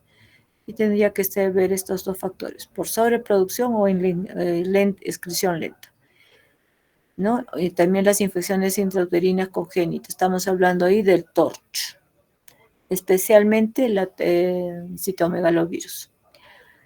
Por amamantamiento. Acá hay 2 tipos de circunstancias, chicos. Uno es por el mismo amamantamiento, que sería esta, la segunda de acá, ictericia por leche materna. Y esta es ictericia por amamantamiento. Cuando las madres dicen, me falta leche, no tengo leche, me sale poca leche. Eso es diferente, ¿ya? Esta es de presentación más temprana, 3.º, 5.º día. Y esta es a partir del 5.º, 6.º, 7.º día. ¿Por qué? Porque la misma leche carece se postula, ¿no? Que faltaría esta enzima. ¿Notaba? Faltaría esta enzima en estas personas y por lo cuales no permitiría que eliminar esta bilirrubina. La causa fisiológica que también se menciona porque la bilirrubina también está descrita como un barredor de radicales libres. Entonces, cualquier daño o inflamación que pudiera sufrir el bebé cuando nace por alguna razón, esta bilirrubina se formaría como un barredor de radicales libres. Son postulados todavía, ¿no? No está, pero hace buen tiempo que está postulado eso, pero hasta ahora no se demuestra. Y de causas mixtas, variadas, no determinadas, están la galactosemia, el hipotiroidismo y el hijo de madre diabética, que también pueden ser ya tanto por sobreproducción o excreción lenta, o más de uno que del otro, como causas misceláneas. ¿Quiénes tienen más riesgo de presentar ictericia? Prematuros. Cada vez en todos los menores, todos los prematuros, y el incremento del riesgo se da con cada semana adicional, ¿no? Este prematuro nace, por decir, con 32 a la semana, más riesgo. Siguiente semana, más riesgo. En desórdenes hemolíticos, que ya habíamos hablado, todo el sistema, alteraciones aloinmunes, la glucosa fosfato 6 deshidrogenasa, deficiencia de esta, y otras condiciones hemolíticas hereditarias. La ictericia de inicio temprano, las primeras 24 horas después de nacido, ese es temprano. Y generalmente ahí está, pues una de las causas es la incompatibilidad de RH, ¿no? Que gracias a la vacuna ya eso es casi rarísimo. Papá o hermanos que requirieron tratamiento por ictericia neonatal. Por eso, cuando un bebé entra por ictericia, ¿cuántos hijos tiene, señora? 3, digamos. Su primer hijo que nació a los 9 meses, sí. ¿Estuvo hospitalizado? No. ¿Cuánto pesó? 3,5 kilos. ¿Se puso amarillo? No. Ya, tranquilo. El segundo, sí, se puso amarillo y estuvo hospitalizado 6 días. Porque yo tengo O positivo y mi bebé salió con A positivo, ¿no? Para eso me es la historia clínica, ¿ya? Resulta que el grupo sanguíneo, esto no es para ver paternidad, ¿no es cierto? Hace tiempo que ya se dejó de eso de lado, porque papá O, mamá O y el bebito sale A. ¿De dónde, no? Uno diría, ¿de dónde? Lo que pasa es que posiblemente en el árbol genealógico pues alguien fue A, ¿no? Entonces, es por eso, esa razón también que ya no es hasta ya buenos años, bastantes años que ya el grupo sanguíneo no sirve para determinar paternidad. Macrosomía en bebés de mamás diabéticas, ¿no? También pues tienen riesgo de presentar hiperbilirrubinemia. Los bebés con síndrome de Down también. ¿Por qué? Porque generalmente estos bebés se acompañan también de policitemia, hay una sobreproducción de glóbulos rojos, ya sea porque hay cardiopatía también, porque al haber una cardiopatía implica hipoxia y al haber hipoxia implica mayor producción de glóbulos rojos. Y al haber mayor producción ya hemos visto todo el mecanismo del metabolismo y de la generación de bilirrubina, ¿no? Y esta también, en casos de amamantamiento exclusivo, no por la misma leche, sino porque hay una ingesta subóptima, o sea, no hay una secreción adecuada y el mayor problema de eso es porque no ha habido una buena consejería en lactancia materna desde la etapa prenatal. Entonces, tenemos que la tasa de elevación de bilirrubina o el débito de bilirrubina, medido en miligramos por decilitro por hora, va a ser igual a la tasa de producción de bilirrubina menos la tasa de eliminación de bilirrubina. Y esta producción de bilirrubina, si se incrementa la hemólisis, aumenta la producción. Y esta tasa de eliminación de bilirrubina se va a ver alterada cuando la función a nivel de la función hepática, si está disminuida por una conjugación deteriorada, ¿no es cierto? Se elimina menos. O una función intestinal, donde vemos que hay un incremento no incremento, sino más bien acá está mal, una disminución en la eliminación de heces o en el volumen de las heces. También hay la bilirrubina también se une a bacterias y cuando esto se rompe también hay mayor absorción, esta ligazón a las bacterias intestinales. Y también una disminución de la circulación enteropática, disminución de la tasa de eliminación por incremento de la recirculación enterohepática de la bilirrubina, ¿no? Que ya habíamos visto en esta lámina de acá, ¿no? A esto se refiere, del intestino se reabsorbe y aumenta la circulación enterohepática. En caso de los bebés ictéricos que no defequen frecuentemente o que estén estreñidos, pues hace de que esta bilirrubina se eleve. Tan es así que en bebés con incompatibilidad y están ya en niveles altos, tóxicos, severos, aparte de raparles la cabecita, se les indica enemas, sobre todo si es que no están haciendo deposiciones. Acá una figura más amplia, la bilirrubina circulante unida a la albúmina, acá, es transportada al hígado, luego esta bilirrubina se disocia de la albúmina, acá se separa, y acá queda la albúmina, y es absorbida por los hepatocitos, donde se procesa, desprocesada, conjugada y procesada para ser eliminada a través del conducto biliar hacia el intestino.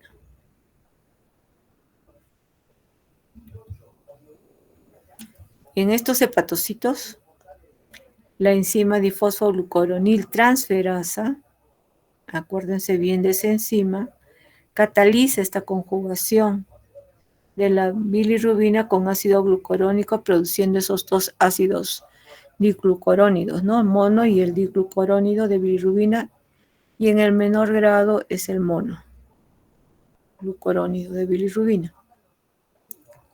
Y luego es excretado a través del conducto biliar. Y sale como estercobilina en heces y como urobilina o urobilina también a nivel de orina.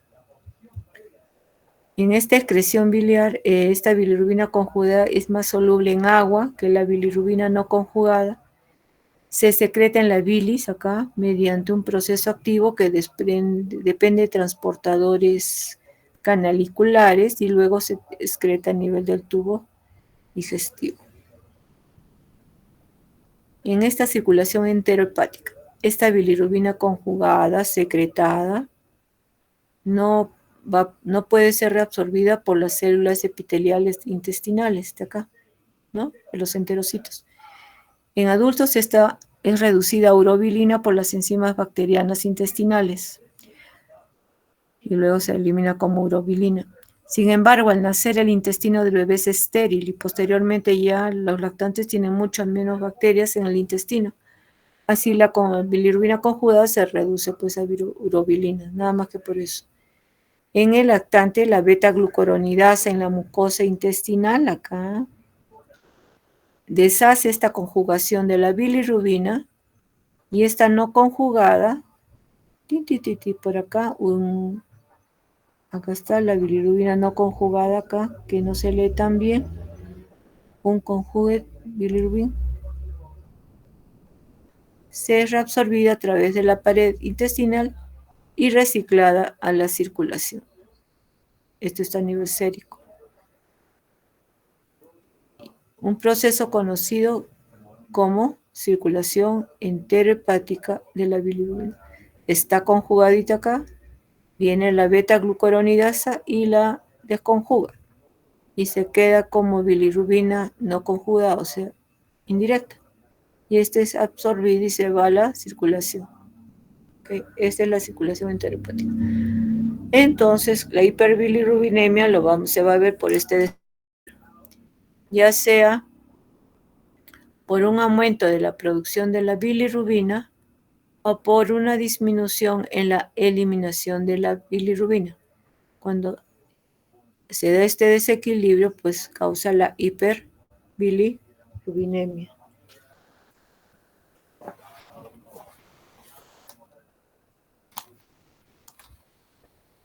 ¿En qué casos podemos ver incremento de la producción? La más común de la hiperbilirrubinemia no conjugada, clínicamente significativa, es el aumento de la producción de la bilirrubina debido a procesos de enfermedades hemolíticas.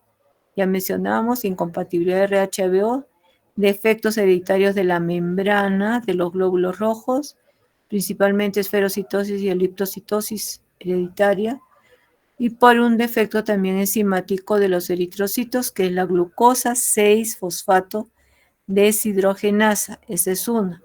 Otra es por la deficiencia de la piruvato quinasa y la porfiria eritropoyética congénita.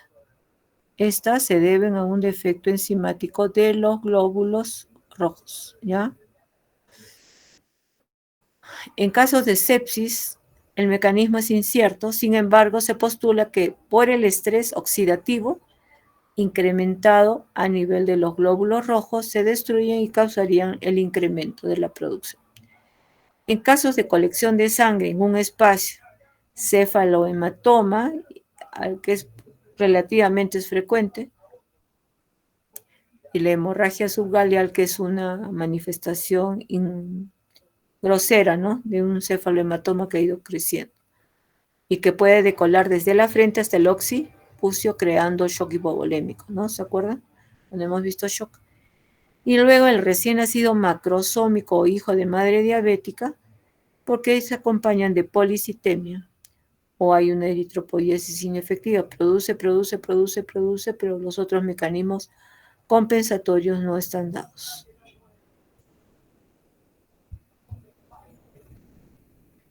En el caso de excreción disminuida, tendemos al síndrome de Crigler-Najjar tipo 1 y 2, que son de tipo autosómico recesivo por deficiencia o ausencia de esta enzima, la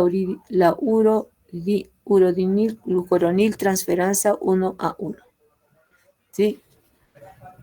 Y en el síndrome del Gilbert, que es un desorden hereditario de la glucoronización, después de acá en este pedacito, de la bilirrubina debido a una mutación de un gen que produce esta enzima.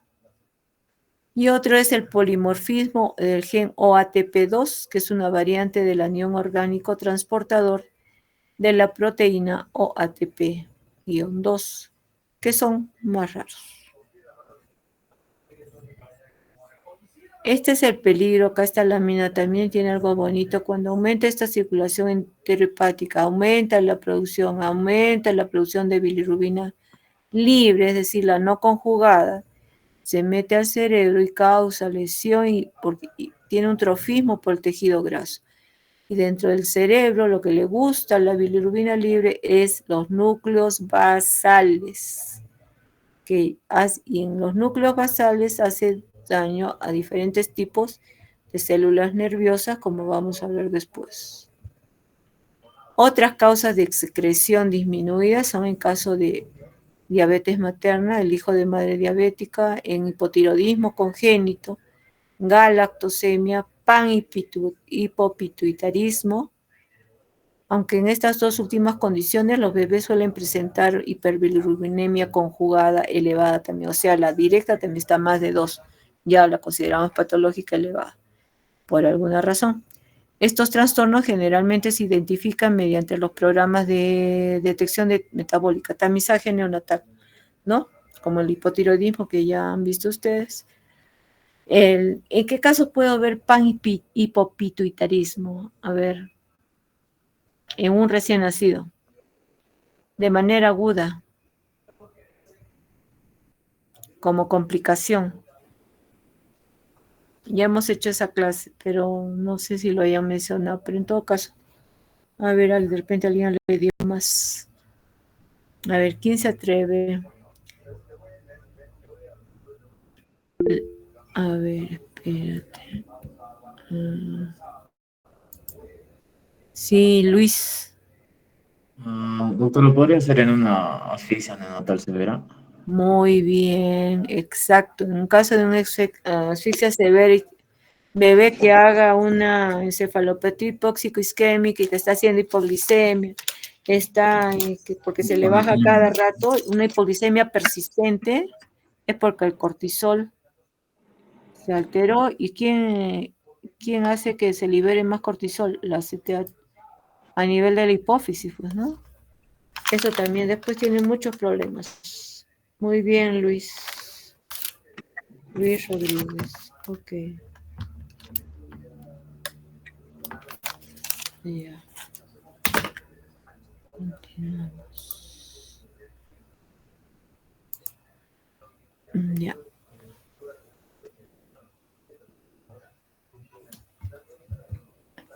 ¿En qué casos puedo sospechar o ver también que la circulación enteropática esté aumentada? ¿En qué casos puede aumentar? En casos de obstrucción funcional o anatómica y en casos de ictericia por leche materna también.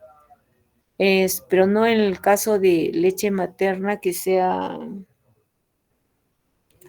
se refiere más a los casos de leche cuando las mamás refieren que tienen poca secreción de leche materna, en esos casos.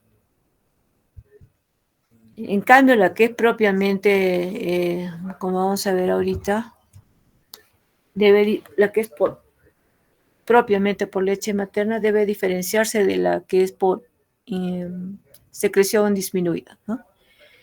Esta ictericia por leche materna se define como la persistencia de la hiperbilirrubinemia neonatal benigna más allá de las primeras 2 o 3 semanas. Y van a ver, tamizaje neonatal me dijo ya, no es hipotiroidismo. Sus niveles están 12, 13, 12, 13, 12, 13, ¿no? Por lo general se presenta ya tarde, miren, primeros 3 a 5 días de vida, muchas veces 5 días de vida. Y el máximo punto lo alcanza recién a las 2 semanas posteriores al nacimiento.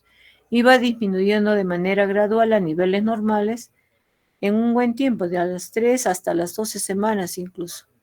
Pero para esto ya se han descartado, no es que lo voy a ver y me quedo con ese diagnóstico, no, pues le he tenido que descartar todas las causas de ictericia, ¿no? La ictericia propiamente por lactancia es un diagnóstico que se hace por descarte, porque ya todo lo negaron, entonces es la única posibilidad que les queda. La ictericia por leche materna debe distinguirse de aquella que es por falla en la secreción. Esta última se debe más que nada a una ingesta subóptima de líquidos y a una mala técnica de lactancia materna. ¿Y qué se da? Pues se va a ver durante los primeros 7 días, ¿no?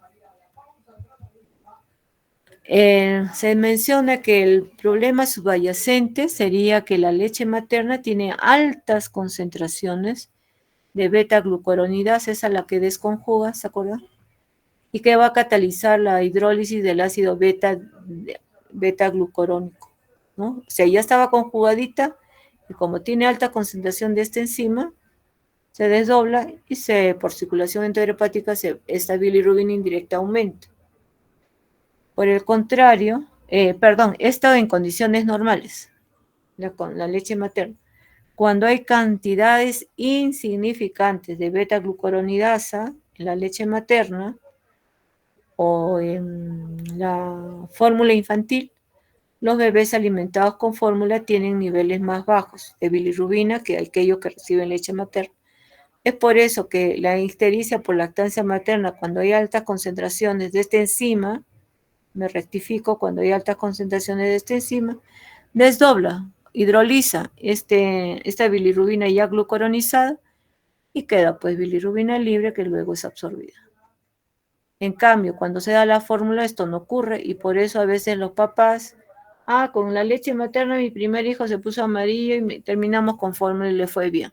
Con el segundo estuvo amarillo con la leche materna y así, ¿no? Pero es si está en niveles normales no habría problema. Si has negado todo y está en niveles normales y sabes que va a durar y mama bien y se alimenta bien, su peso va bien, talla, cabecita, todo va bien, su desarrollo neurológico está bien, no tendría yo por qué suspenderlo. Otro mecanismo que se postula para esta ictericia por lactancia materna es la mutación polimórfica de este gen, ¿no? Que me va a producir el gen va a producir esta enzima, la uridilglucuronil transferasa 1,1. En el caso de obstrucción intestinal, ¿qué pasa? El hilio, que es el éstasis intestinal, ¿no es cierto? Que puede ser funcional, mecánica o metabólica, o las causas anatómicas, ¿no? Estructurales de una obstrucción aumentan pues la circulación enterohepática de la bilirrubina y van a provocar que ésta se incremente. Los niveles de la bilirrubina sérica total son frecuentemente más altos en las obstrucciones de intestino delgado que en las de intestino grueso, ¿no? Porque esa reabsorción en circulación enterohepática se da pues a nivel de intestino delgado, más no en el grueso. Esta hiperbilirrubinemia ocurre entre el 10 al 25% de los bebés con estenosis pilórica, por ejemplo, cuando comienzan los vómitos. Y esta estenosis pilórica, saben, como el bebé va creciendo, a la tercera, su debut es más o menos entre la segunda y tercera semana, cuando ya van agarrando pesito, pero lo que está estenosado no crece, entonces por eso que como toman más volumen, vomitan y pueden llegar a ponerse amarillos también, en un 10 a 25% de casos de bebés que hacen estenosis pilórica. Esto es por una inadecuada ingesta de leche, ya sea porque la madre no le da, trabaja, en fin, o no hay un buen aporte, ¿no? Es muy común que todo esto se ve en la primera semana después del nacimiento, ocasionando pues que el bebé consuma poco líquido y poca caloría, y lo cual produce que pierda volumen y peso significativamente, y nos debemos asustar cuando este es más del 10% en menos de una semana, ¿no? Pónganse 15, 20% en 5 días es mucho, y encima lo ven histérico, ¿no? Y en algunos casos esto se puede ver asociado a hipernatremia con sodio sérico más de 150, como se ha visto en el segundo módulo, ¿no? En los cuadros clínicos, ictericia y además ponen ahí deshidratación, descartar deshidratación. Y 3, deshidratación hipernatrémica, hasta no demostrarlo con un AGA, ¿no? Pero eso es por falta de aporte de volumen. La ingesta inadecuada también va a provocar una eliminación más lenta de la bilirrubina. Cuando ustedes han cursado, han visto que algún familiar curse con un cuadro de diarrea, les da sed, no tienen apetito, priorizan los líquidos, pero no evacúan. Si ya se controlaron las diarreas, los primeros días no evacúan, es igual en el bebé. Le falta agua, entonces toma agua, pero ya no elimina heces. ¿Por qué? Porque tiene que ahorrar esa agua para su intravascular, si no se empeora, ¿no es cierto? Es una defensa que agarra del medio interno de cada organismo. Y por eso permite que haya una mayor circulación enterohepática de la bilirrubina. Y eso ayuda a que se eleve la bilirrubina sérica total. En el caso de prematuros tardíos con inadecuada ingesta de leche, tardíos son los de 34 a 36 semanas, tiene pues más probabilidad de experimentar esto para establecer una lactancia exitosa que los bebés a término. Es posible que estos bebés no vacíen completamente el pecho debido al aumento de la somnolencia, la fatiga. Acuérdense que la motilidad, la digestibilidad en estos bebés también es lenta. Todos ellos son lentos. Falta masa magra que les dé fuerza para una buena succión, para que les saquen toda la lechecita de esa mamá. Como resultado de eso se justifica pues el apoyo adicional y una estrecha vigilancia para este grupo de bebés y sus madres. Por eso que a nosotros que el banco es un gran apoyo, porque cuando no teníamos eso era fórmula. Seguramente cursaban con menos ictericia. Seguramente si hubiera alguien que lo mida, hasta hace 3 años, digamos, ¿no? Y en los últimos, el banco ya tiene 3 años de vida operativa. Entonces, no en prematuros hablo, ¿no? En prematuros, porque en sí en niños en general no ha variado, sigue la misma frecuencia. Lo único que ha variado sí es la disminución de la exsanguíneo transfusión. Ya no se hace como antes. Y la estancia hospitalaria con la medida que estamos usando fototerapia luz azul, también su estancia es menor, ya no tan prolongada como era antes cuando usábamos la blanca. Eso sí. Establecer una lactancia materna exitosa es un pilar de prevención de esta hiperbilirrubinemia.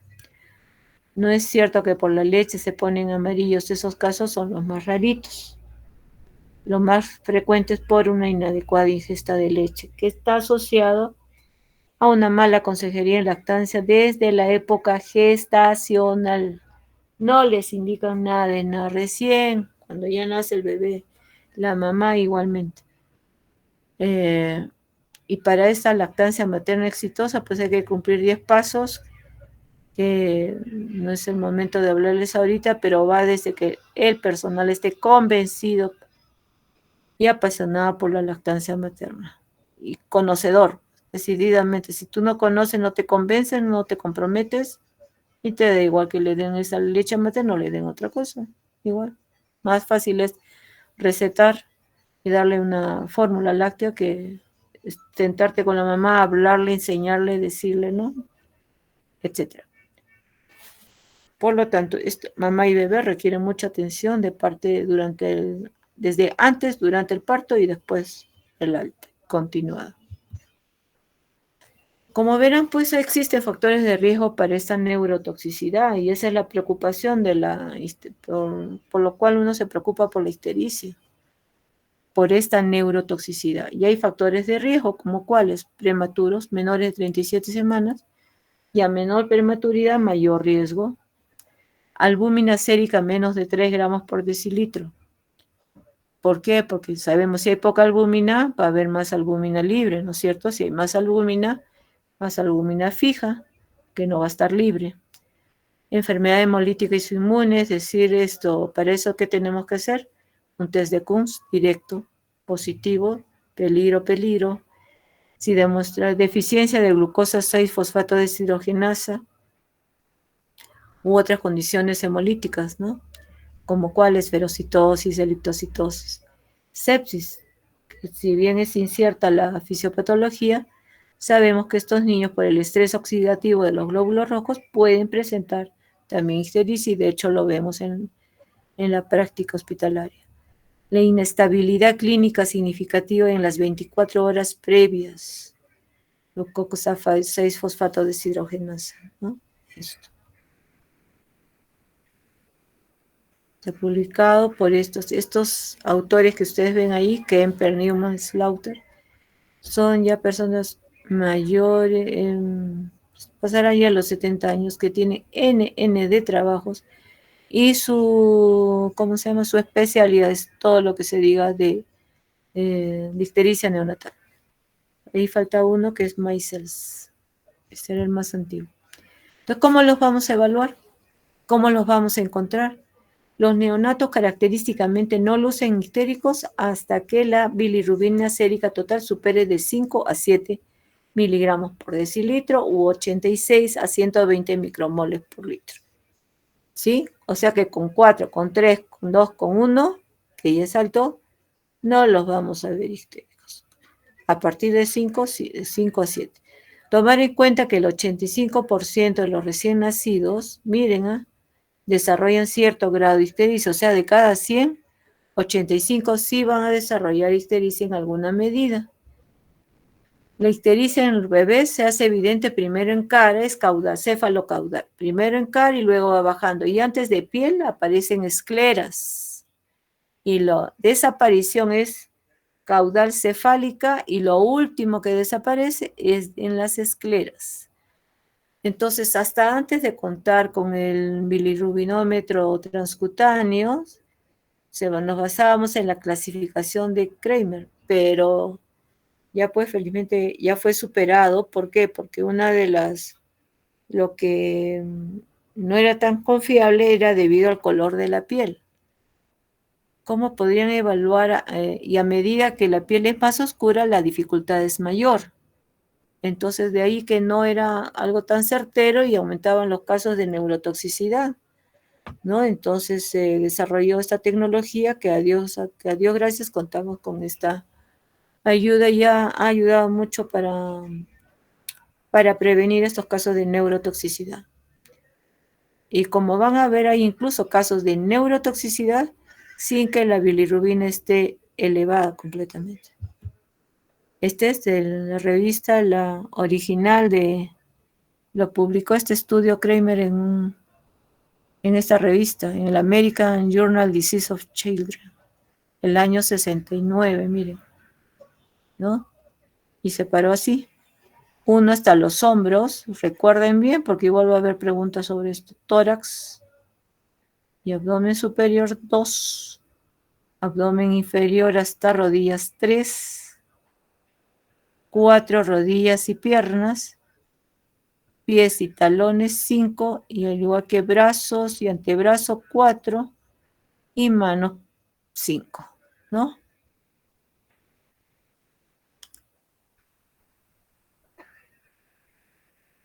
Entonces, de acuerdo a eso, si les digo, por ejemplo, bebé que está con ictericia marcada hasta abdomen inferior, ¿qué Kramer es?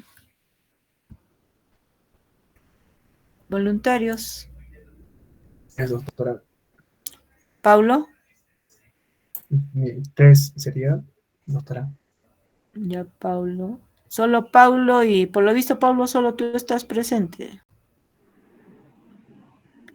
Muy bien, Paulo. Sería un Kramer 3, ¿ya?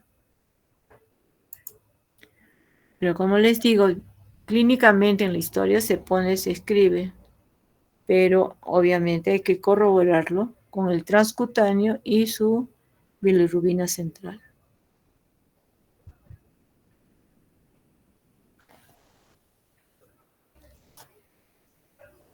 Este patrón e intensidad de la ictericia durante la hospitalización por el parto puede no ser un indicador tan confiable de hiperbilirrubinemia, ¿no? Lo del Kramer. Por lo tanto, la Academia Americana de Pediatría advirtió que la estimación visual puede dar lugar a confusiones, a errores, ya sea en subvaluar lo que estamos visualizando o sobrevalorar lo que estamos visualizando.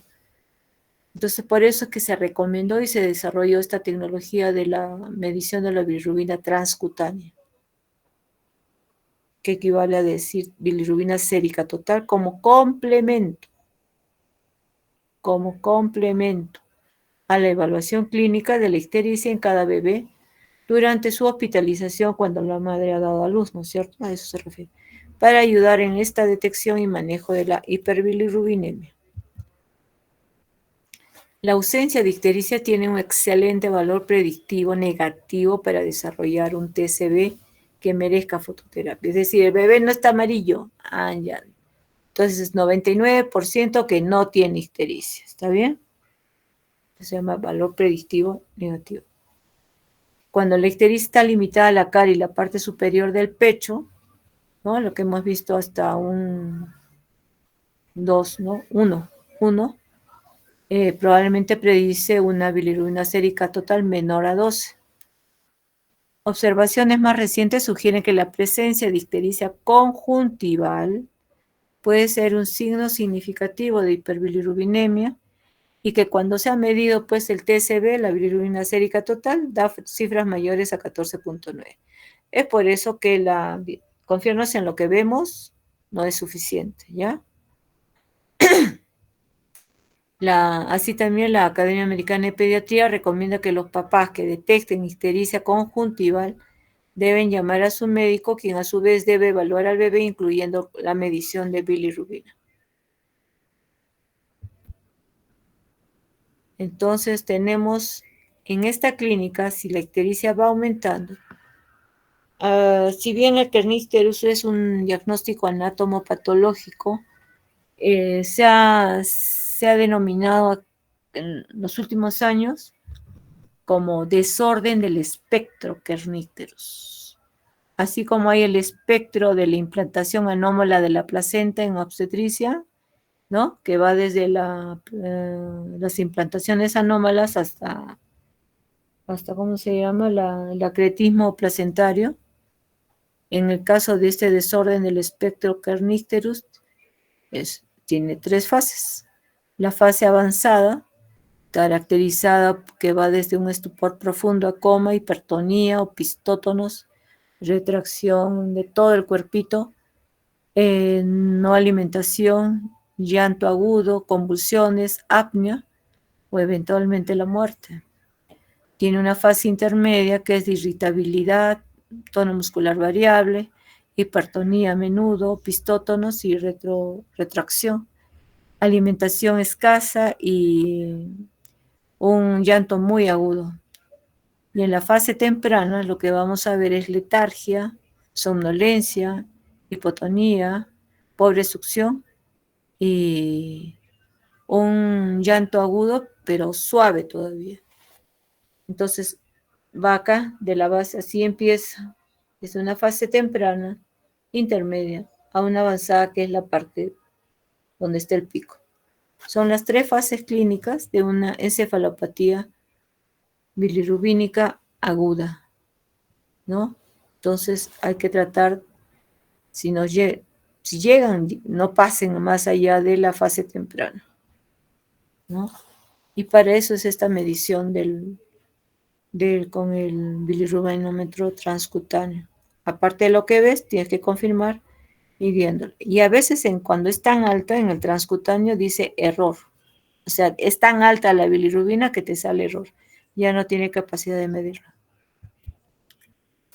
Los trastornos de este espectro por kernicterus, por sus siglas en inglés, definen las secuelas clínicas permanentes de la toxicidad por bilirrubina que se va a hacer evidente en los primeros años de vida si es que han sobrevivido a esa etapa aguda. E incluyen los trastornos del movimiento extrapiramidal, las distonías o coriotetosis. No sé si habrán visto cuadros de coriotetosis en adultos, es igualito en los bebés de 3, 4 años, tienen dificultad para comer, asistencia total. Si cuando un bebé normal cuando come ensucia todo lo que está alrededor de su plato, estos bebés ensucian toda la mesa. Requieren obviamente mucha intervención social, lenguaje, motriz, etcétera, etcétera. También cursan con neuropatía auditiva, y parece de la mirada vertical. Las secuelas en el sistema nervioso central reflejan la topografía regional del daño. ¿Por qué? Porque esto está caracterizado estas lesiones clínicas, porque ¿qué parte del núcleo que los núcleos basales van a estar comprometidos, el globum pallidum, el núcleo subtalámico, el hipocampo, los núcleos rojos, los núcleos dentados y las células de Purkinje del cerebelo y ciertos núcleos del tronco encefálico. Dependiendo de la lesión, más severo, más clínica, menos lesión, menos severo, menos clínica. Los bebés lactantes o los recién nacidos, pues entiéndase con este espectro de enfermedad de espectro de Kernicterus, a menudo demuestran una intensidad de señal anormal, bilateral y simétrica en la resonancia magnética. Miren acá. ¿Están viendo? Acá están los núcleos basales, hay condensación. Y en niñitos que han fallecido cuando se les hace la necropsia, pues acá está la impregnación amarillenta, ¿no? A nivel de ganglios basales. Este es a nivel del glóbulo pálido, en corte T2, y núcleo subtalámico, este glóbulo pálido. Esto fue descrito originalmente dentro del contexto de la hiperbilirubinemia grave secundaria a la enfermedad hemolítica por incompatibilidad de RH. También se ha reportado en otras condiciones hemolíticas, por ejemplo, la esferocitosis, deficiencia de la piruvato quinasa o la deficiencia de la glucosa 6-fosfato deshidrogenasa en prematuros o pretérminos tardíos a término y alimentados con leche materna sin evidencia de hemólisis también. Raro en menor cuantía, pero también, para que vean. Hay años, siglos de siglos que se sigue estudiando esta patología y si se supiera exactamente el kit del problema, dónde está, ya hubiéramos solucionado este problema. Todo lo que se hace es tecnología para bajar ya cuando la bilirrubina está alta. Pero para dar algún medicamento como para que eso no pase, todavía no lo existe, ¿no? Las estimaciones de la incidencia de Kernicterus basadas en población para bebés a término en países desarrollados varía de 0.4 a 2.7 por cada 100.000 nacidos vivos. Se han reportado tasas más altas para bebés prematuros, bebés de países de ingresos bajos y medianos como el nuestro, donde el problema del Kernicterus era un problema grave. Yo por mucho tiempo trabajé en San Juan de Dios y llegaban muchos niños con parálisis cerebral. Y bueno, una tercera parte de estos niños eran de la forma coreatetóxica. Al sacar antecedentes, una de las razones era ictericia, que habían estado en fototerapia e incluso les habían hecho exsanguíneo. O sea, antes sí era frecuente, ahora realmente no lo vemos tan frecuente. Habría que ver en aquellos niños ictéricos que están en fototerapia cómo está su desarrollo neurológico ahora, ¿no? Esta toxicidad de la bilirrubina, pues, generalmente no se vuelve evidente hasta que se han establecido niveles altos de bilirrubina durante horas. Y en cuanto a la fisiopatología, para resumir, este incremento de bilirrubina libre causa aumento de actúa a nivel de las neuronas, astrocitos, microglía y oligodendrocitos. Aumenta la apoptosis en todas estas líneas celulares que he mencionado aquí. Disminuye la vaporización neuronal. Han visto la neurona, ¿no? Y que tienen sus dendritas y tiene toda una arborización. Eso disminuye. Hay liberación de citoquinas proinflamatorias por los astrocitos y la microglía, los que ayudan a las conexiones. Y hay una reducción de la síntesis de mielina por los oligodendrocitos. Son los constructores, pues, ¿no? Que ayudan a formar esa mielina para que los axones se vayan rellenando de mielina. Al estar todo esto alterado debido a esta bilirrubina libre, causa daño y terminamos en una apoptosis celular, neuronal. Acá está todo lo que les he mencionado. El resumen está aquí. Y acá está, si alguien quiere ver, está en la última versión del Avery. Busquen hiperbilirubinemia y ahí encuentran esta figura tan linda. Ahí está la bilirrubina libre, ¿no? Acá está la neurona, los astrocitos. Acá están los árboles, la arbolización. Y acá está el oligodendrocito. Miren cómo ayuda a la producción de mielina, ¿no? Para que se mielinicen todo el axón. Y acá la microía, mismos bomberitos, ¿no? Están ahí para ayudar. Pero esta, como quiere ayudar, produce citoquinas que también no solo ayuda, sino hace daño, pues. Hace daño. Entonces, vean acá toda la patología que causa a nivel de todas estas líneas celulares. Entonces, este desorden, no quiero pasarme de la hora, lo vamos a hablar el día sábado, que ya es las 5. Creo que tienen algo más. Sí, porque falta todavía, chicos. Ah, no, pero ya no es mucho. Este desorden tiene tres